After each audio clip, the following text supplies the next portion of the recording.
Hello everyone, Ayurvigyan the health academy YouTube ચેનલમાં આપનું સ્વાગત છે. આજે આપણે ટાઇફોઇડ વિશે માહિતી મેળવીશું, જેમાં હું તમને ટાઇફોઇડ થવાના કારણો, એના લક્ષણો, નિદાન, એની ટ્રીટમેન્ટ અને એનાથી બચવાના ઉપાયો વિશે માહિતી આપીશ. ટાઇફોઇડ સાલ્મોનેલા ટાઇફી નામના બેક્ટેરિયા દ્વારા થાય છે. તેને સાલ્મોનેલા એન્ટેરિકા પણ કહેવાય છે. તે સામાન્ય રીતે દૂષિત પાણી અથવા દૂષિત ખોરાક દ્વારા ફેલાય છે, જેને એન્ટેરિક ફીવર અથવા એબ્ડોમિનલ ટાઇફસ પણ કહેવામાં આવે છે. ટાઇફોઇડના લક્ષણો, જેમાં ખૂબ જ વધારે એટલે કે 104 ડિગ્રી સુધી તાવ આવી શકે છે, જેમાં માથામાં અસહ્ય દુખાવો થાય છે, જેમાં એબ્ડોમિનલ પેઇન એટલે કે પેટમાં દુખાવો અને ડાયરિયા અથવા કબજિયાત થાય છે, જેમાં અત્યંત નબળાઈ આવી જાય છે અને ઓછી ભૂખ લાગે છે. શરીર પર ગુલાબી રંગના એટલે કે રોજ સ્પોટ્સ દેખાય છે. યોગ્ય સમયે સારવાર ન કરવામાં આવે તો તેના અલગ અલગ 3 તબક્કા થાય છે, જેમાં દરેક તબક્કો લગભગ 1 અઠવાડિયા સુધી ચાલે છે. પહેલા અઠવાડિયાના લક્ષણો: શરીરનું તાપમાન ધીમે ધીમે વધે છે, પલ્સ ધીમે થાય છે, અસ્વસ્થતા અને માથાનો દુખાવો થાય છે, ઉધરસ પણ જોવા મળે છે, એબ્ડોમિનલ પેઇન પણ થાય છે, શ્વેત રક્તકણોની સંખ્યામાં ઘટાડો થાય છે. આ સમય દરમિયાન વિડાલ ટેસ્ટ નેગેટિવ જોવા મળે છે. બીજા અઠવાડિયાના લક્ષણો, જેમાં ખૂબ જ અશક્તિ આવી જાય છે. શરીરનું તાપમાન 102 થી 105 ડિગ્રી સુધી જઈ શકે છે. પલ્સ ધીમી થઈ જાય છે. પિત્ત ભ્રમણા એટલે કે ઘણીવાર દર્દી શાંત થાય છે તો કોઈકવાર ઉશ્કેરાઈ જાય છે. છાતીના નીચેના ભાગે ગુલાબી ફોલ્લીઓ જોવા મળે છે. પેટમાં દુખાવો જોવા મળે છે. દર્દીને ડાયરિયા અથવા કોઈવાર કબજિયાત પણ જોવા મળે છે. લીવર અને સ્પ્લીન મોટા થઈ જાય છે.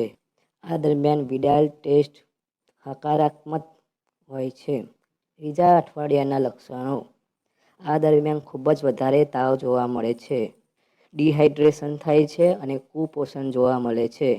દર્દીના ધડ પર ફોલ્લીઓ જોવા મળે છે. આંતરડામાં રક્તસ્રાવ થાય છે, જે ગંભીર બની શકે છે. આંતરડામાં છિદ્ર એટલે કે ઇન્ટેસ્ટિનલ પરફોરેશન પણ જોવા મળી શકે છે. આ દરમિયાન ન્યુમોનિયા અથવા બ્રોન્કાઇટિસ પણ આવી શકે છે. દર્દી પિત્તભ્રમનો અનુભવ કરે છે. પ્લેટલેટમાં ઘટાડો જોવા મળે છે. નિદાન: ટાઇફોઇડના નિદાન માટે વિડાલ ટેસ્ટ ઉપરાંત સ્ટૂલ અથવા બ્લડનો કલ્ચર ટેસ્ટ કરવામાં આવે છે. તરત નિદાન માટે એન્ટિજન ટેસ્ટ કિટ દ્વારા નિદાન કરવામાં આવે છે. ટાઇફોઇડની સારવાર: એમાં ORS એટલે કે ઓરલ રિહાઇડ્રેશન સોલ્યુશન આપવામાં આવે છે. જો વધારે તકલીફ હોય તો IV ડ્રીપ આપવામાં આવે છે. એન્ટિબાયોટિક આપવામાં આવે છે. જો આંતરડાનું છિદ્ર થઈ ગયું હોય તો ઓપરેશન કરવામાં આવે છે. 4 વર્ષથી ઓછી ઉંમર હોય તો મૃત્યુદર વધી જાય છે. તેથી ઓછી ઉંમરના બાળકોમાં ખૂબ જ સાવચેતી રાખવી જરૂરી છે. ટાઇફોઇડના દર્દીએ કયો આહાર લેવો જોઈએ? શરીરને હાઇડ્રેટ રાખી શકાય એ માટે પાણી, ORS, કોકોનટ વોટર, છાશ, વનસ્પતિ સૂપ, હર્બલ ચા, ફળોનો રસ લઈ શકાય છે. કાર્બોહાઈડ્રેટ્સ માટે બાફેલા સફેદ ચોખા, બટાકા અને નરમ રોટલી ઘી વગરની લઈ શકાય છે. ઓછી ફાઇબરવાળા ફળો એટલે કે પાકેલા કેળા, તરબૂચ, દ્રાક્ષ લઈ શકાય છે. રાંધેલા શાકભાજી, ગાજર, પાલક લઈ શકાય છે. ઓછી કેલરીવાળા પ્રોટીન એટલે કે મગની દાળ, ટોફુ, બાફેલા ઈંડા, દહીં અને ઓછી ચરબીવાળું દૂધ લઈ શકાય છે. કયો ખોરાક ન લેવો જોઈએ? વધુ ફાઇબરવાળો ખોરાક એટલે કે આખા અનાજ, કાચા સલાડ, બદામ, કઠોળ ના લેવું જોઈએ. એનાથી ગેસ થઈ શકે છે. વધુ પડતો ઓઇલી અને મસાલેદાર ખોરાક ન લેવો જોઈએ. કાચા ફળો અને શાકભાજી ન લેવા જોઈએ. વધુ કેલેરીવાળું પ્રોટીન એટલે કે માંસ ન લેવું જોઈએ. ગેસ કરવાવાળા શાકભાજી એટલે કે કોબી, બ્રોકલી ના લેવા જોઈએ. કેફીન અને કાર્બોનેટેડ પીણા એટલે કે કોફી, ચા વગેરે ના લેવા જોઈએ. જંક ફૂડ ના લેવા જોઈએ.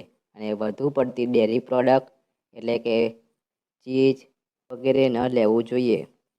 ટાઇફોઇડથી બચવાના ઉપાય. ટાઇફોઇડને રોકવા માટે સ્વચ્છતા ખૂબ જ મહત્ત્વપૂર્ણ છે.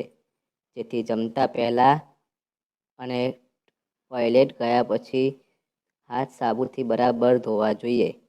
ક્લોરિનેશનવાળું પાણી ઉપયોગમાં લેવું જોઈએ. હંમેશા ઉકાળેલું અથવા ફિલ્ટર કરેલું પાણી પીવું જોઈએ. ખોરાક કાળજીપૂર્વક લેવો જોઈએ. બહારનો ખુલ્લો ખોરાક ન લેવો જોઈએ. હાલમાં એનાથી બચવા માટે વેક્સિન પણ ઉપલબ્ધ છે. અહીં આપેલી માહિતી માત્ર શૈક્ષણિક ઉપયોગ માટે છે. જો આ બાબતે તમને કોઈ લક્ષણો અથવા ચિહ્નો જણાય તો આપે યોગ્ય ડૉક્ટરની સલાહ લેવી જોઈએ. અમારો આ વિડીયો અંત સુધી જોવા માટે આપનો ખૂબ ખૂબ આભાર. આપને અમારો વિડીયો પસંદ આવ્યો હોય તો અમારા વિડીયોને લાઈક કરો, કોમેન્ટ કરો અને આપના દોસ્તો સાથે એને શેર કરો. અમારી ચેનલને સબસ્ક્રાઈબ કરવાનું ભૂલશો નહીં. ધન્યવાદ.